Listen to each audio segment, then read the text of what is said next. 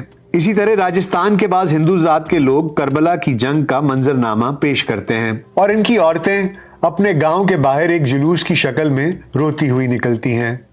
یہ عورتیں اپنی مقامی زبان میں حضرت امام حسین پر ڈھائے گئے مظالم کو کوستی ہیں اور اپنے رنج و غم کا اظہار کرتی ہیں، بیان کرتی ہیں۔ راجستھان میں ہندوؤں کی عزاداری کا اندازہ اس حقیقت سے لگایا جا سکتا ہے کہ مہاراجے جو ہندو سوراج کے لقب سے جانے جاتے تھے، شب عاشور سرو پا برہنہ نکلتے تھے اور تعزیہ پر نقدی چڑھایا کرتے تھے۔ پریم چند کا مشہور ڈرامہ کربلا حق و باطل سے پردہ اٹھاتا ہے۔ اسی طرح اردو ادب میں ایسے ہندو شاعروں کی تعداد کچھ کم نہیں ہے جنہوں نے اپنی مارکہ آرا مظلوم تخلیقات میں مارکہ کربلا سے انسانیت کے اعلیٰ کرداروں کی خوشہ چینی نہ کی ہو۔ ایسے قابل ذکر شعراء بیجاپور کے راما راؤ، مکھی داس، منشی چھنو لال دلگیر، راجہ بلوان سنگھ، بابا کرشن مغموم، کنور مہندر سنگھ بیدی، کرشن بہاری، ڈاکٹر دھرمیندر ناتھ، ماتھر لکھنوی، مہندر سنگھ اشک، بانگیش تیواری، گلزار دہلوی، بھون امروہی، ان سب کا کلام امام حسین سے ان کی غیر معمولی عقیدت کا مظہر ہے۔